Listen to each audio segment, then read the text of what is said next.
श्री जुगल किशोर मंदिर में रेलिंग लगाकर परिक्रमा बाधित करने का विरोध लगातार बढ़ रहा है। अधिकारियों एवं जनप्रतिनिधियों द्वारा ध्यान नहीं दिए जाने से भक्तों में भारी आक्रोश, धरना प्रदर्शन एवं आंदोलन की चेतावनी दी गई है। पवित्र नगरी पन्ना के आराध्य एवं बुंदेलखंड के वृंदावन कहे जाने वाले श्री जुगल किशोर मंदिर में प्रशासन के द्वारा रेलिंग लगाकर परिक्रमा बाधित किए जाने का विरोध लगातार बढ़ता ही जा रहा है। अधिकारी एवं जनप्रतिनिधियों के द्वारा ध्यान नहीं दिए जाने से भक्तों में भारी आक्रोश व्याप्त है। श्री जुगल किशोर मंदिर में नियमित दर्शन पूजन करने वाले सैकड़ों भक्तों ने 19 अगस्त 2025 को मंदिर प्रांगण में एकत्रित होकर राय मशवरा किया। इस दौरान भक्तों ने मंदिर के अंदर प्राचीन काल में निर्मित फर्श में मशीन से छेद कर मंदिर को क्षति पहुंचाने और रेलिंग लगाकर परिक्रमा मार्ग बाधित करने पर नाराजगी जताते हुए शीघ्र रेलिंग नहीं हटाए जाने पर मंदिर के सामने धरना प्रदर्शन एवं आंदोलन की चेतावनी दी गई है। 40-42 साल से तो हम सहम रह रहे हैं। यहाँ जितने बड़े बूढ़े हैं, ये जो रैली लग गई है मंदिर के अंदर, तो ये सबको कष्ट दे रही है, क्योंकि ये हमारे किशोर जी का मंदिर हमारे पन्ना शहर के हर व्यक्ति की आत्मा है महाराज। और ये आत्मा को चोट लग गई है। जैसे मान लीजिए कोई घर बनवाता है तो मकान होता है, फिर भी उसमें रहने वालों के स्वभाव, उनके विचार उसको घर बनाते हैं, तो उसमें प्राण आ जाता है। उस घर का अगर एक व्यक्ति भी चला जाता है ऊपर तो घर रोता है। ठीक उसी तरह से यह भगवान श्री जुगल किशोर भगवान का मंदिर, इसमें हर दीवार में, हर ईंट में प्राण है महाराज। और इतने होल कर दिए गए हैं, कितना कष्ट इस मंदिर को हुआ होगा।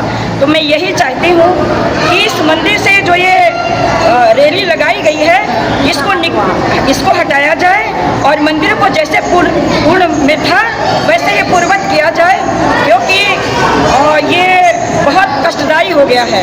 और बताइए, बहुत ऐसे वृद्ध हैं हमारे जो बाहर से दर्शन कर रहे हैं, उन्हें दिखाई नहीं पड़ते हैं दर्शन, क्योंकि 70 साल के वृद्ध चलते आ रहे हैं अब इस भीड़ भाड़ की रैली में। अरे जब ये रैली नहीं थी तब भी दर्शन होते थे। आज 42 साल से मैं भी देख रही हूँ, यहाँ कोई ऐसे हादसे नहीं हुए। स्वतंत्र मंदिर को किया जाए। रेलिंग लगने से कितनी समस्या जा रही है? अरे बहुत समस्या जा रही है, अनगिनत जो बताई नहीं जा रही। और 90% ये यूँ कहिए 95% लोग इससे बहुत परेशान हैं। लोग आहत हो गए हैं, लोगों की आत्माएं आहत हैं। अगर मंदिर का विकास ही करना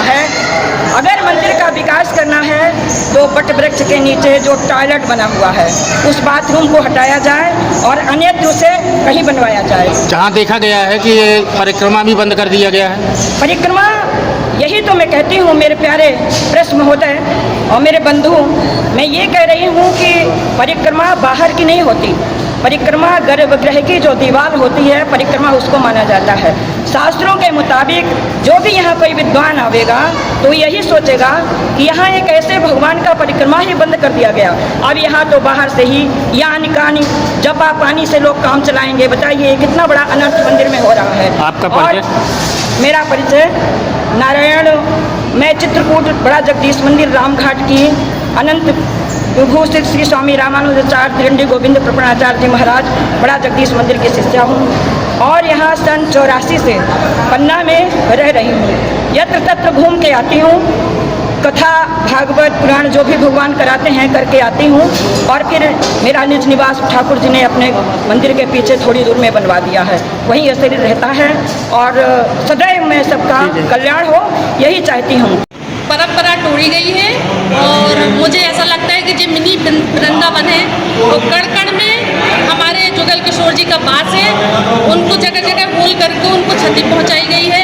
मैं भी एक भक्त हूँ जुगल किशोर की, और जो हमारे जुगल किशोर के सारे भक्त हैं उनको बहुत तकलीफ हुई है इससे। जो ग्रिल लगी है और जो बूढ़े बुजुर्ग आते हैं वो परिक्रमा नहीं कर पाते हैं, इसलिए इस ग्रिल को हटना चाहिए। मैं इसका बहुत विरोध करती हूँ। प्रशासन से अनुरोध है कि ये ग्रिल हटाई जाए। परिक्रमा भी बंद किया गया है। हाँ, परिक्रमा भी बंद किया गया है। मैं इससे बहुत दुखी हूँ। आपका परिचय? मैं स्नेहलता पाराशर और अपनी जुगल किशोर की भक्त हूँ। लोगों को सबसे ज़्यादा परेशानी हो रही है, बच्चों को परेशानी हो रही है इससे, ग्रिल से। और कई बच्चे अभी जन्माष्टमी के टाइम पर दब भी गए हैं, बुजुर्ग लोगों को चोट लग गई है ग्रिल से। और सबसे बड़ी बात परिक्रमा यहाँ का ख़त्म हो गया है। जो गर्भगृह का परिक्रमा होता है वो बहुत बड़ी बात होती है, और जिसको आदमियों को लगाने ही नहीं मिल रहा। मतलब बाहर का परिक्रमा कभी नहीं लगता, गर्भगृह का परिक्रमा कुछ लोग बोल रहे हैं मंदिर को क्षति भी पहुंचाई गई है। बहुत। ये शायद जब पहले जो बना था पन्ना में, उसी टाइम पर इसका फर्श बना था। जब बता रहे हैं भाई लोग बता रहे हैं कि बॉम्बे से आए थे कारीगर इसको बनाने के लिए, और इस पर जैसा वहाँ पे था पन्ना महाराज की पैलेस में डला था, वही फर्श सेम यहाँ डला था। अब जो यहाँ पे नुकसान हो गया है वो पूरा हो ही नहीं सकता। यहाँ पे छेद कर दिए गए हैं मशीनों द्वारा। तो इसके कहने का मतलब यही कि मंदिर को पूर्ण रूप से क्षति पहुँचा रहे हैं। ग्रिल लगाने का मतलब आपको अगर भीड़ को रोकना है बाहर लगाइए ना ग्रिल, बाहर से रोकिए या भीड़ को, मंदिर में अंदर क्यों रोक रहे थे? क्या प्रशासन की वजह से पूरा पुरानी लग तो यही रहा है भाई। प्रशासन या शासन जो भी है, सत्ता पक्ष में है जो भी हैं या अधिकारी हैं, उनको पन्ना के हर आदमी को आहत किया है। वीवीआईपी को लोगों के लिए अलग व्यवस्था और आम जनों के लिए अलग व्यवस्था, क्या प्रशासन ये सही कर रही है? ये भी गलत है। यहाँ तो भगवान की बात आती है तो चाहे वीवीआईपी प्रधानमंत्री नरेंद्र मोदी जी आए वो भी सामान्य हैं, और चाहे राष्ट्रपति जी आए और चाहे आम जन आदमी आए वो भी बराबर है। यहाँ मंदिर में कोई भी है, वीवीआईपी है, कोई साधारण नहीं। दोनों के लिए अलग अलग व्यवस्था की गई है। अब ये जो अभी लगी हुई है प्रशासन की व्यवस्था है, उससे तो लगा ही रहा कि वीवीआईपी, और उसमें तो देखते है ही है। क्या नाम है आपका? योगेंद्र सिंह परमार।